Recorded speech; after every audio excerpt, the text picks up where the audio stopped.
ingeniera de Minas y Metalurgia de la Universidad Nacional, con maestría en minería de la Universidad de Nuevo México.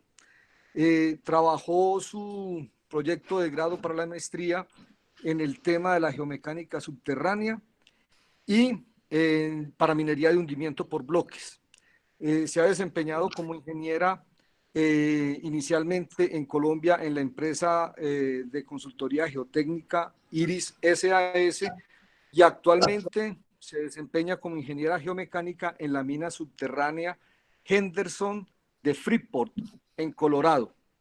Entonces, antes de dar paso a Catalina, le cedo la palabra al ingeniero José Raúl Velázquez para un anuncio muy especial que quiere hacer y a continuación Catalina nos ilustrará con su ponencia. Muchas gracias. Al final de la conferencia pueden hacer sus preguntas a través del chat y el ingeniero Wilson Vélez estará coordinando esta sesión de preguntas y respuestas. Muchas gracias y bienvenidos. Bueno, muy buenas Perdón, José, un momentico. Buenas tardes a todos. Por favor, les invito a que apaguen sus micrófonos y apaguen sus cámaras para que solamente quede la presentadora presente. Listo. Así que bienvenidos. Hoy tenemos una presentación del orden de 80 personas y se siguen uniendo más. Muchas gracias por estar presentes en este ciclo de conferencias de minería de casa. Adelante, José. Bueno, muy buenas tardes a todos los asistentes. Antes de iniciar la conferencia, la expositora del día de la tarde de hoy está en un concurso en estos momentos organizado por las mujeres en minería de Estados Unidos, y este concurso busca cambiar la cara y la imagen de la minería por medio de fotos. Entonces, nuestra presentadora del día de hoy está concursando en este evento, así que los invitamos a todos a que participen y nos regalen un voto para la imagen de ella. El link de la conferencia y del enlace del concurso está en los comentarios. Entonces, para que por favor todos votemos y están todos cordialmente invitados. Muchísimas gracias. José o Juan José, vuelvan a colocar el link porque la gente que va llegando no lo encuentra. Entonces, vuélvanlo a colocar, por favor. Listo, perfecto. Adelante, Catalina. Bueno, muy buenas tardes a todos. Muchas gracias por la introducción y gracias a José por la publicidad en el concurso. Quiero pues agradecerles por esta iniciativa. La idea de esta serie de conferencias es como compartir un poquito lo que hemos venido aprendiendo en este proceso que inició en la Facultad de Minas, en la gloriosa Facultad de Minas, con los profesores que me introdujeron y otros profesores por los cuales estamos muy agradecidos, y hoy queremos compartir otras cosas que aprendimos en nuestro progreso en nuestra carrera profesional. Como ya me introdujeron, soy Catalina Vanegas. Actualmente estoy trabajando para una mina de Freeport-McMoRan acá en Colorado y hice mi maestría en Mexicotec. La investigación la hice principalmente en minería de hundimiento por bloques, y el caso de estudio fue la orientación óptima del nivel de socavación, que ya más adelante les voy a explicar para que lo entiendan pues como en más detalle. Les quiero compartir un poquito de lo que he aprendido y un poquito de lo que he tenido de experiencia, y pues obviamente es retroalimentación. Si puedo aprender también de ustedes, excelente, y espero pues como que disfruten esta conferencia. Entonces, están viendo bien mi pantalla, ¿cierto? Sí, adelante. Sí, perfecto.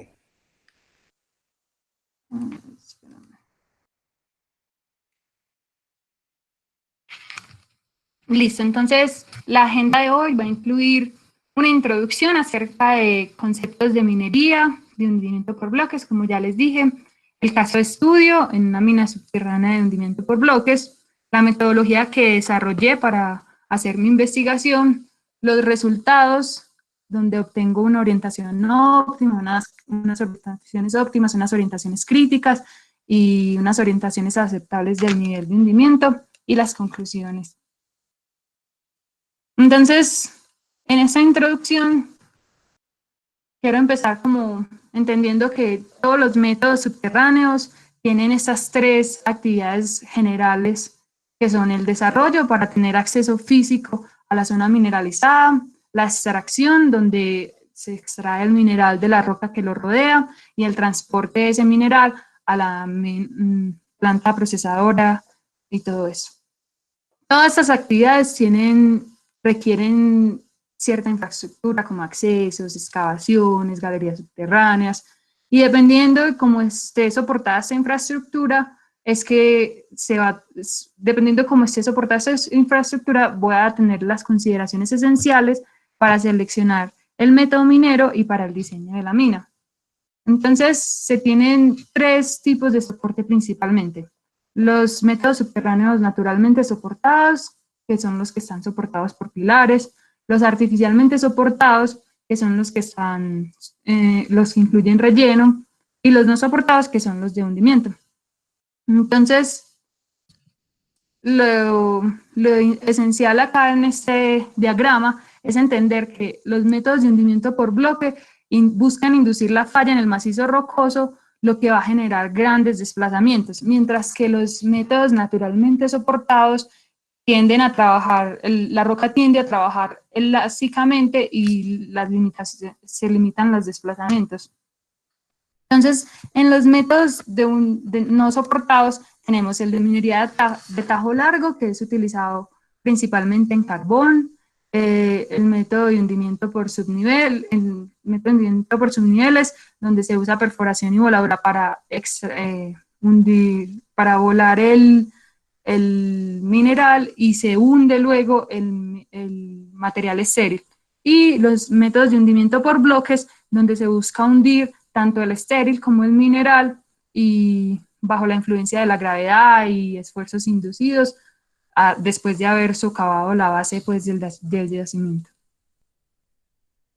Entonces tenemos varias diferentes variaciones del método de hundimiento por bloques. Tenemos hundimientos por paneles, donde no se extrae toda la área de la base del depósito, sino que se extraen tiras o paneles de hundimiento por cruzadas inclinadas, que aplica cuando no se pueden hacer las cruzadas en el mismo nivel, entonces toca hacerlas en subniveles; el hundimiento frontal; y el macro zanja, que es el que usan el teniente, que incluye como esas variaciones de estas tres.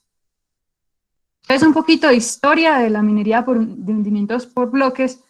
Los precursores de este método fueron unas minas de hierro en Michigan, acá en Estados Unidos, a finales del siglo XIX. Principalmente esa mina que escribo ahí, Pewabic. Y luego, a inicios del siglo XX, se fue extendiendo el uso de este método al occidente de Estados Unidos en unas minas de cobre. Hasta entonces no se usaba el método completamente, sino que se usaban variaciones de diferentes métodos. Pero en 1920, la mina Miami, es una de las minas de Freeport que está ubicada en Arizona, Estados Unidos, implementó por completo el método. Y entre 1920 y 1930, este método se fue expandiendo a Canadá con la mina King en Quebec, en otras minas de cobre en Chile, y acá una mina de molibdeno que se llama Climax. Luego, en 1950, el método ya empezó a ser implementado a gran escala en unas minas de diamante en Sudáfrica, especialmente en Bulfontein. En 1960 ya se dio el inicio de la mecanización del método, donde empezaron a incluir los cargadores LHD, y en 1990 el método ya se estaba implementando en materiales de roca dura, porque normalmente el método se implementa en roca suave. Y los beneficios de hacerlo en roca dura es que se pueden hacer excavaciones más grandes, y si se hacen excavaciones más grandes se puede tener maquinaria más grande, y eso puede como ayudar a incrementar la producción. Y ya en 2000 y alrededor del 2000 se vio mucho la transición de grandes minas que operaban por open pit a minas subterráneas, como el caso de Grasberg, de Bingham, aquí en Utah, y Chuquicamata. Acá tenemos un mapa mundial que muestra muestra las operaciones de hundimiento por bloques y algunas que están en planes, por ejemplo, la mina Resolution, que es en Arizona, y va a ser como una de las más profundas. Entonces ya empecemos un poquito a ver cuándo podemos aplicar ese método. Este método lo podemos aplicar en depósitos donde se pueda generar subsidencia. En cuanto a la geometría, el depósito debería ser masivo, tabular, regular, debería tener una gran extensión vertical y una gran área, y recomiendan que sean espesores de más de 30 metros. También es importante que el buzamiento sea pronunciado, con grados mayores a 60 grados. En cuanto a la fragmentación, queremos obtener una fragmentación fina a media, si ese método se va a aplicar con sistemas gravimétricos. Cuando me refiero a sistemas gravimétricos, es que el material explotado, el material explotado va a ser transportado por otras galerías subterráneas, y cuando me refiero a mecanizado es que el material es transportado por los cargadores LHD. Y cuando quiero hacer ese tipo de minería mecanizada, quiero que la fragmentación sea de media gruesa, porque ya tengo como más espacio para un rango mayor ahí. Bueno, en cuanto a la resistencia, necesito que el macizo se fracture en piezas de tamaño manejable y que pues que esté un poco fracturado. Se puede hacer, inicialmente se hacía solo en roca suave, ya se hace también en roca dura, y pues hay unas ayuditas en caso de que no haya buena fragmentación, que ya les voy a explicar en el proceso. Y en cuanto al tenor, es importante que el mineral sea diseminado, se usa mucho para depósitos de bajo tenor, que sean uniformes y homogéneos, porque no es un método selectivo como otros que podemos implementar. Este extrae todo lo que hace que se hunda todo lo que esté por encima de la zona que se socava. Entonces acá listé unas cuantas ventajas y desventajas del método. En cuanto a las ventajas, tenemos que es un método a gran escala y de bajo costo, porque una vez se inicie el hundimiento, los costos de producción son tan bajos que pueden ser inclusive comparables con los costos de producción de minería a superficie. Tiene un gran potencial para ser mecanizado, y ya que pues está siendo implementado en roca dura y se pueden hacer excavaciones más amplias y se puede meter pues maquinaria más grande, y esto, como dije, aumenta la productividad y tiene muy buena recuperación.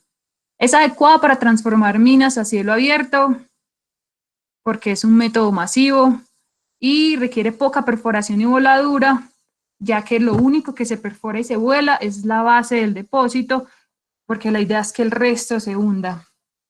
Y tiene muy buen control del tenor, porque yo en mi desarrollo voy a tener un nivel de extracción con muchos puntos de excavación, y de cada uno de esos puntos de excavación, a medida que voy extrayendo el mineral, yo puedo ir tomando mis tenores y puedo ir controlando de dónde sacar más y dónde sacar menos, y así.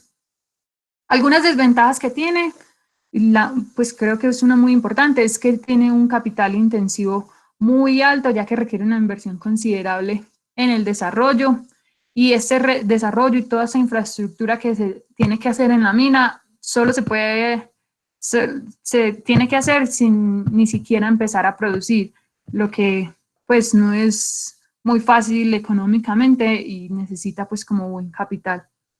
Es un método que genera subsidencia, puede llegar a generar daños graves en la superficie porque estoy hundiendo el macizo rocoso y con eso estoy generando pues una perturbancia en la superficie.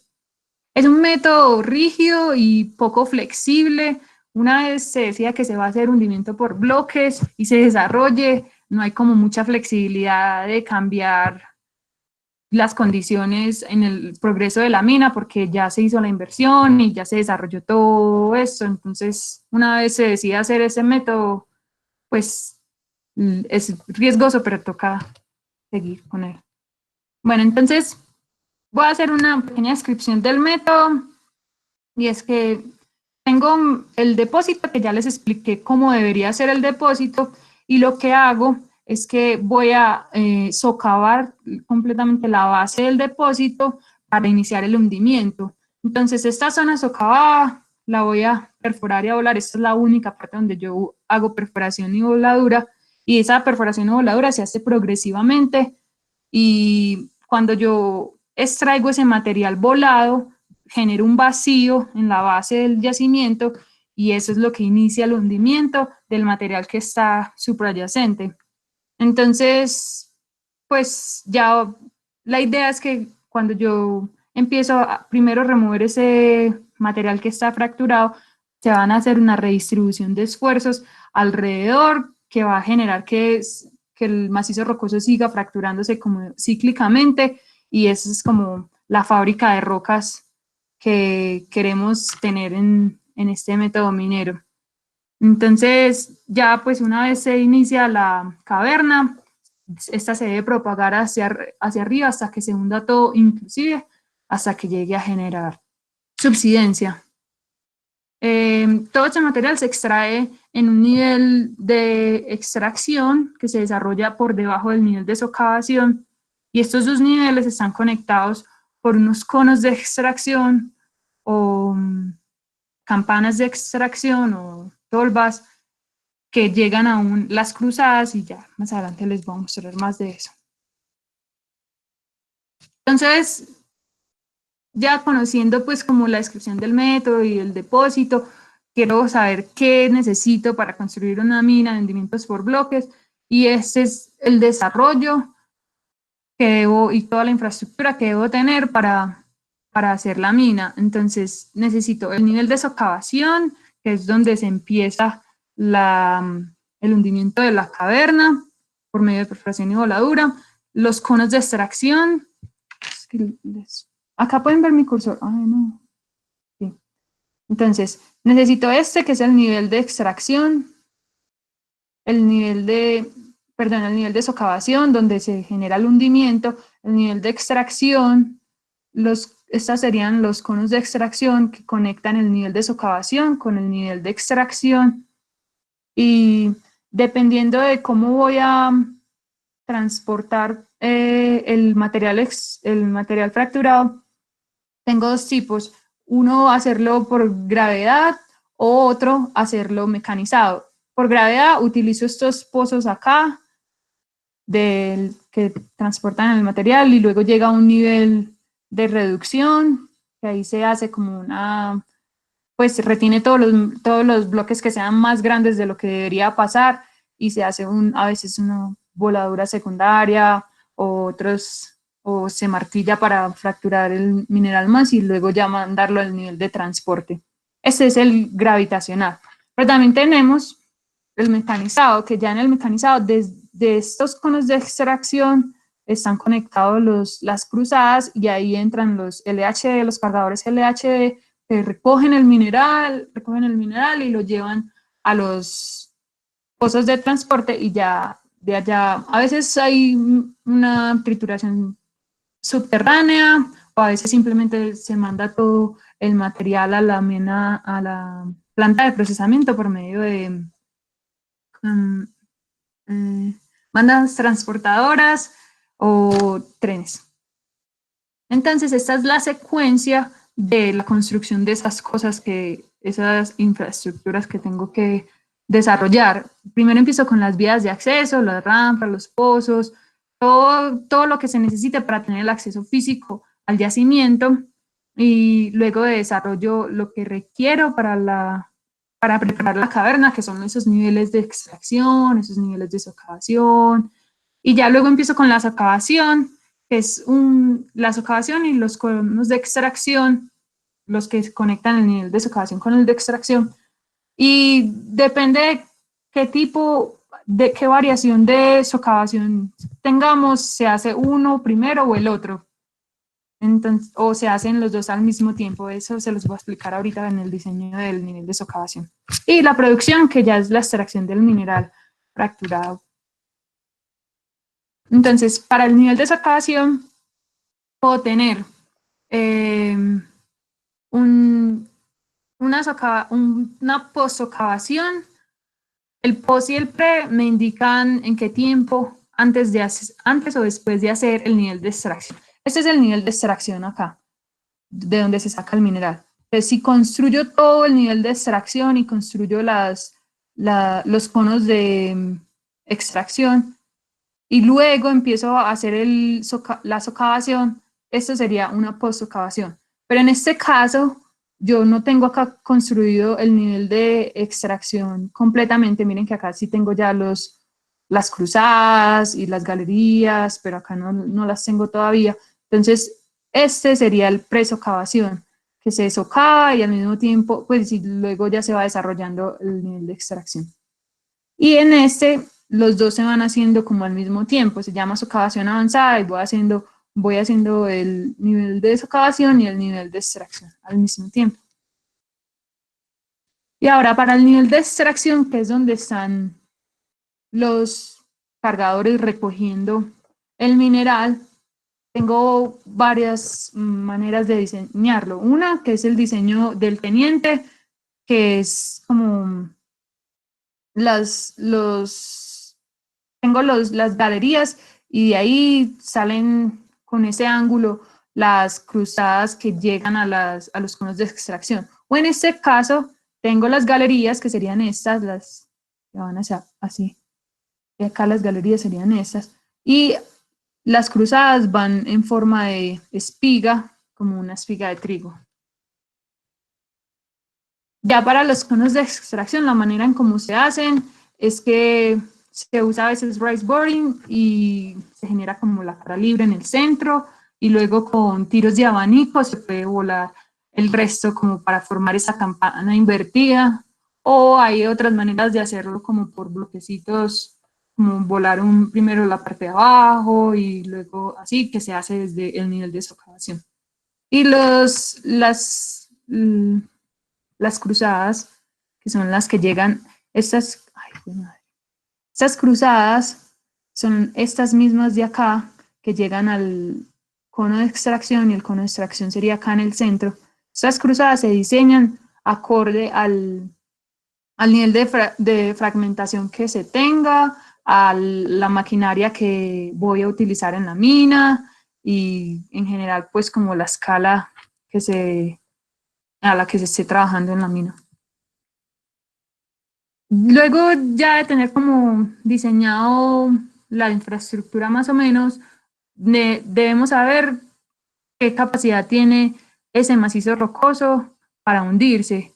Y para eso el señor Lobster diseñó esta gráfica que relaciona el Rock Mass Rating, Mining Rock Mass Rating, que es una clasificación de macizo rocoso, con el radio hidráulico, que es una relación entre el área y el perímetro, y es como la apertura a la que se tenga el nivel de socavación.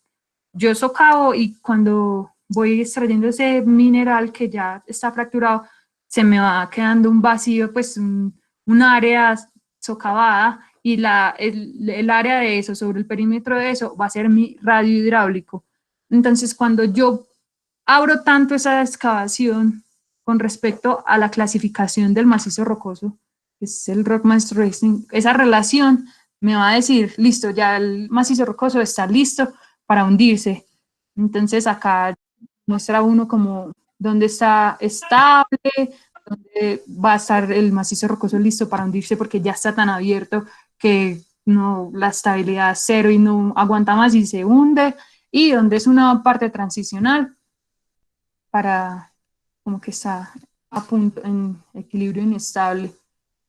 Entonces, ya después de que sé dónde me va a empezar dónde se me va a empezar a hundir, a propagar donde se me va a empezar a hundir la caverna, necesito saber cómo propagarla. Entonces, para propagarla se necesita primero socavar. Luego de que yo socavo, obviamente se me va a haber una redistribución de esfuerzos en esta área que se llama zona de aflojamiento, y por encima de esa área voy a crear también por los esfuerzos que se me concentran, voy a crear una zona sismológica y se van a propagar las fracturas, y contando obviamente con las fracturas que había inicialmente, y de esta manera la caverna se va a propagar hacia arriba hasta que llegue a una forma estable, o hasta que uno lo decida, porque pues la manera en como la tasa a la que yo extraigo el material quebrado me va a dar un poquito la forma de eso, y cuando yo ya siento que llegué al final de mi depósito mineral, pues obviamente no quiero que se siga, pues no quiero seguir extrayendo más de ahí, entonces es una forma pues como de controlar. Bueno, y también es importante conocer acerca de la fragmentación. La fragmentación está relacionada principalmente con la condición natural de la roca, de todas sus estructuras, discontinuidades, fallas, todo eso. Y es muy importante entenderla porque es la que le va a dar a uno el tamaño y el espaciamiento de las cruzadas, los tunelcitos que van a llegar a los conos de extracción, la que, como les dije antes, me va a ayudar a seleccionar la maquinaria requerida para extraer ese material de la caverna, el procedimiento y control de extracción, porque una vez yo ya tenga claro cómo me va a venir el material, y también porque muchas veces se van a generar bloques muy grandes que me van a parar completamente bloquean la cruzada y paran la extracción. Entonces, pues la fragmentación va a estar muy, muy, muy de la mano con el control que se tenga de la extracción, porque ya si por ejemplo una cruzada se me bloquea con una roca muy grande, ese punto de extracción no se puede usar más hasta que no se haga una perforación, una voladura secundaria, que implica hacerla al final del día laboral, y pues obviamente va a alterar ahí muchas cosas, y pasa mucho, y pues es lo común en este método. Las tasas de producción también, porque si tengo muchos de esos bloques grandes que me están evitando la extracción, obviamente mi producción se va a reducir. Entonces, pues lo bueno es conocerla, entenderla, y de cierta manera tratar de controlarla con la tasa de extracción, porque, por ejemplo, cuando se inicia la caverna, uno debería extraer lento para que le dé tiempo al macizo rocoso de quebrarse, y ya pues para que se vaya organizando como en la manera que uno quiere, y no se vayan a dañar pilares por concentraciones de esfuerzo donde no queremos, y así. Y ya cuando ya la caverna está muy iniciada, ya lleva años creando material fracturado, ya ahí sí las tasas pueden cambiar. Y la fragmentación también va a influir en la dilución del mineral, la generación de voladuras secundarias, como le dije, cuando tengo rocas muy grandes, la disminución de tamaño, esto es la disminución del mineral, porque si el material está, pues yo retiro mi material de la caverna, pero obviamente tengo que en la planta de procesamiento hacer una disminución extra para llevarlo a los otros procesos que lo necesito. Entonces, esa estructura natural de la roca va a afectar en ese siguiente proceso. Hay varias maneras de medirlo, un análisis granulométrico, o también se usa procesamiento de imágenes digitales, como lo ven acá en esta imagen. Esta es la cruzada, y allá en el fondo está el cono de extracción, y acá es donde llegan los cargadores a obtener este material fracturado, y a medida que van sacando material de ahí, él se va hundiendo y se sigue hundiendo y se sigue hundiendo, y así es como se extrae. Bueno, como ya les dije, también se tener mucho cuidado en el control de la extracción. Yo creo que esto es una de las partes más críticas del método, ya que tiene muchos riesgos en cuanto al éxito de la implementación de este método. El control de la extracción es simplemente son las estrategias y los planes donde se estiman qué toneladas y qué cantidad se va a sacar de cada uno de los puntos de extracción. Es decir, listo, de estos puntos vamos a sacar esta cantidad hoy en todo este túnel, de este punto sacamos tanto, de este punto sacamos tanto, de este punto sacamos tanto, de este tanto. Y es lo que hacen los planificadores los de planeamiento minero.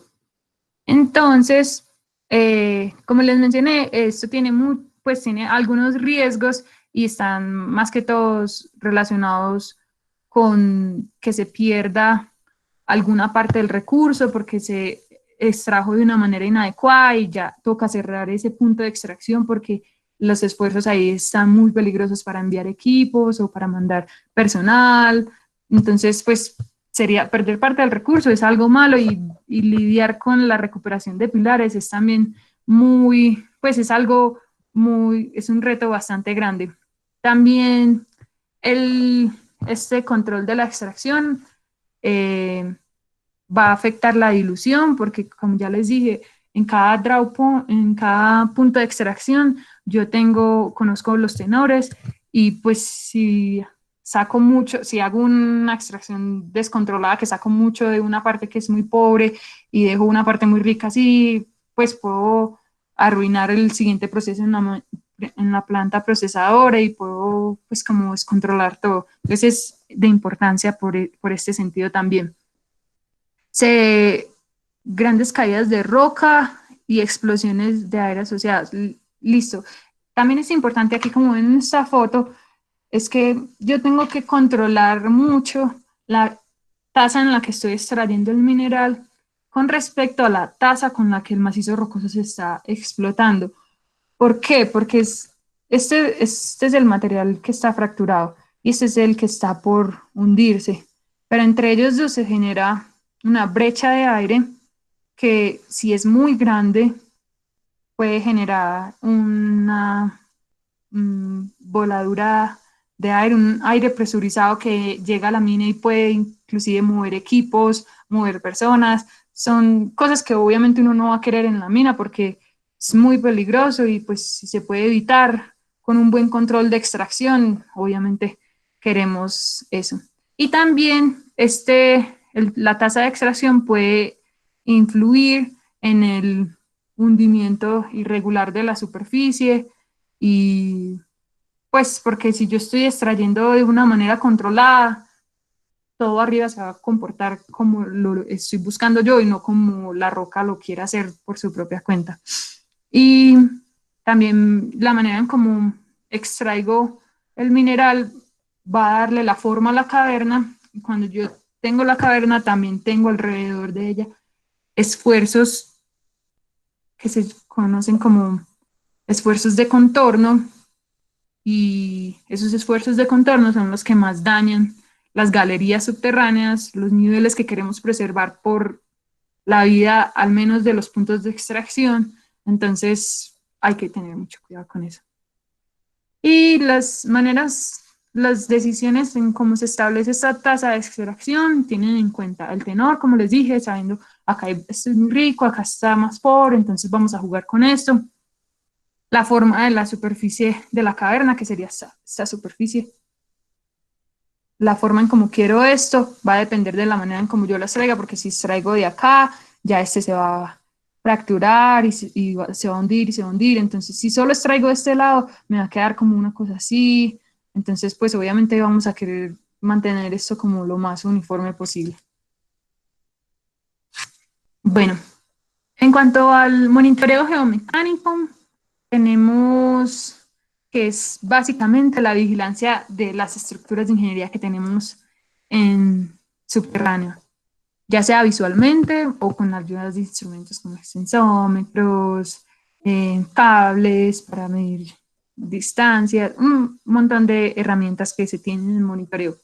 Y principalmente en este tipo de minería lo que queremos monitorear es la iniciación y desarrollo de la caverna, porque nosotros empezamos a socavar y a socavar y a socavar, pero nosotros queremos saber en qué momento se va a hundir, a ver si cumple con las cosas de diseño, entonces hay que monitorear eso, y pues cómo va creciendo la caverna hacia arriba, y para eso se utilizan como unos cables que se envía electricidad a través de ellos, y uno ya con la electricidad puede saber la distancia y puede saber si la caverna va creciendo, porque si disminuye la distancia de ese cable.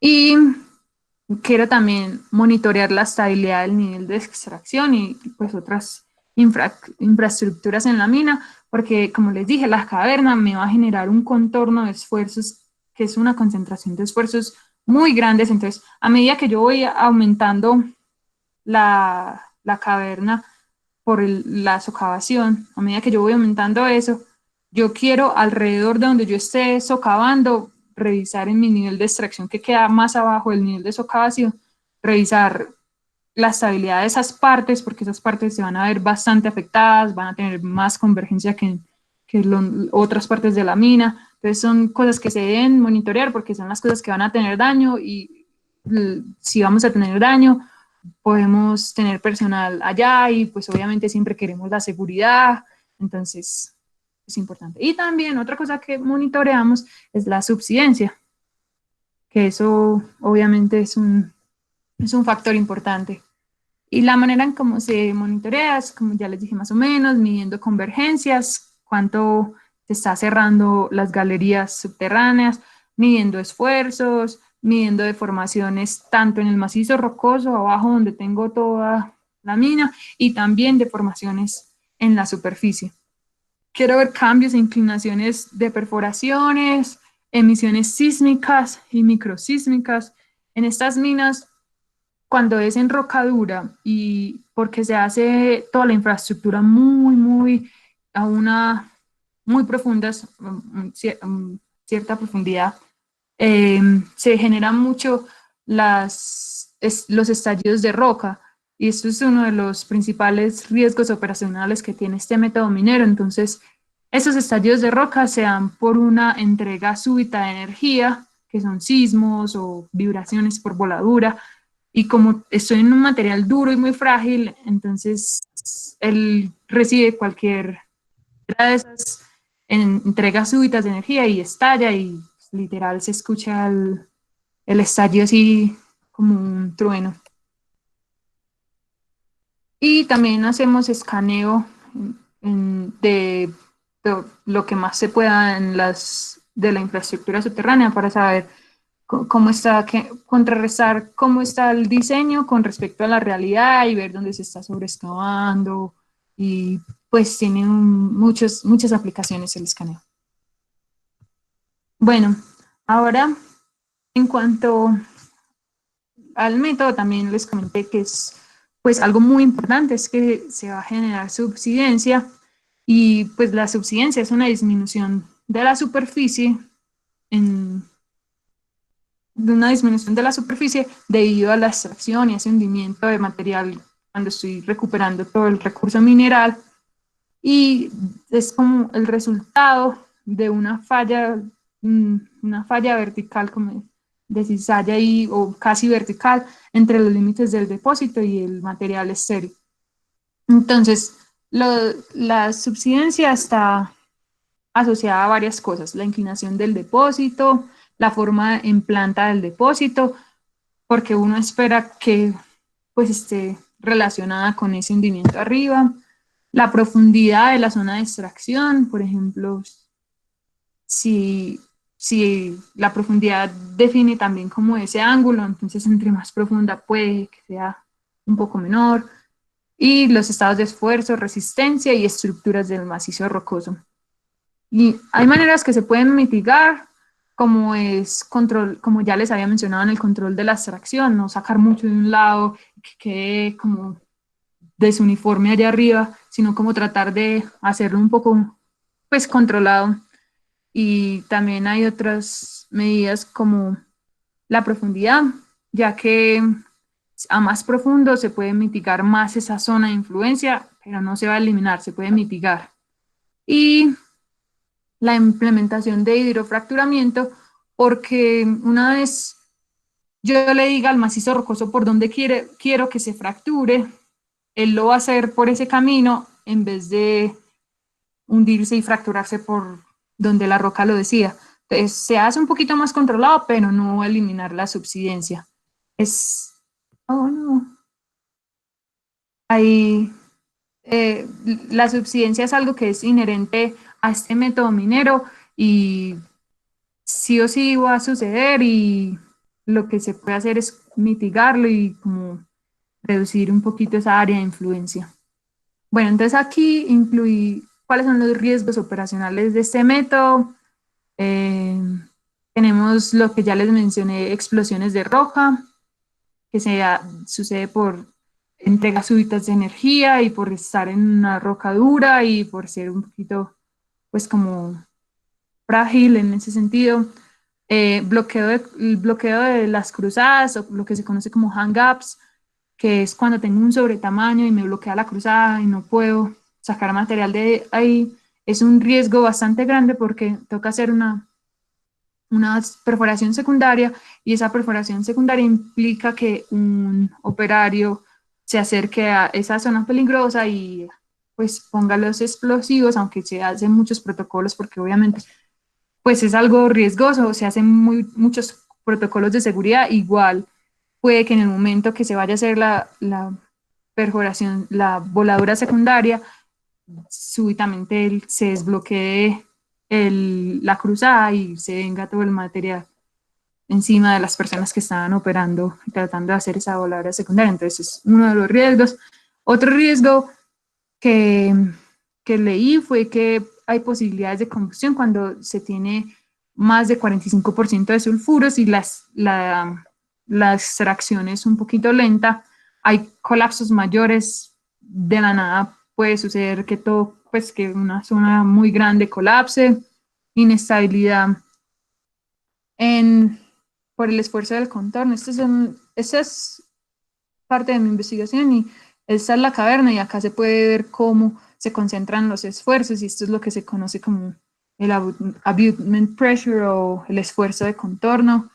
Flujos de escombros o material fracturado con aguas y el depósito es muy húmedo, y es que se viene de la nada del punto de extracción así a velocidades, pues se viene todo el material y llena la galería, y pues obviamente hay que tener cuidado con esos riesgos.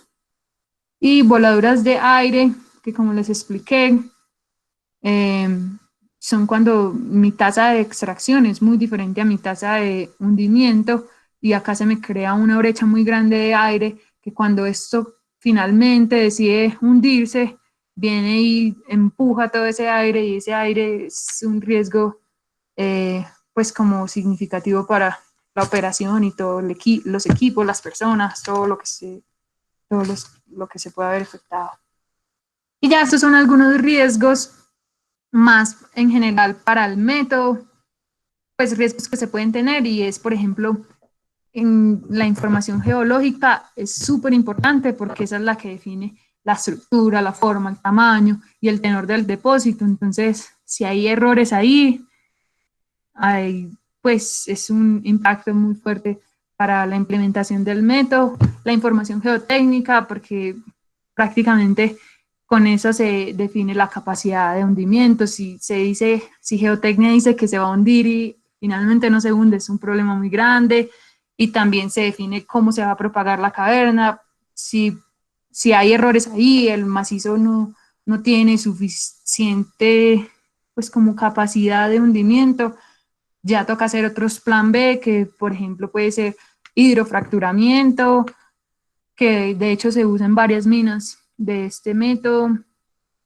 Pero sí, siempre hay riesgos en geotecnia pues por toda la información, la importancia de la información. Hay riesgos en el rendimiento de la caverna, hay riesgos con la fragmentación, como les dije, los bloqueos con rocas muy grandes, hay riesgo en la estabilidad de las excavaciones, por la redistribución de esfuerzos que se va a tener y esas concentraciones por tener una caverna tan grande, y riesgos ambientales, principalmente con la subsidencia, y riesgos de rentabilidad, porque es una inversión muy grande y pues se espera que funcione, si no se pierde todo ese capital. Bueno, aquí voy a empezar mi caso de estudio. Le pido por favor al profe Oscar Jaime con la grabación.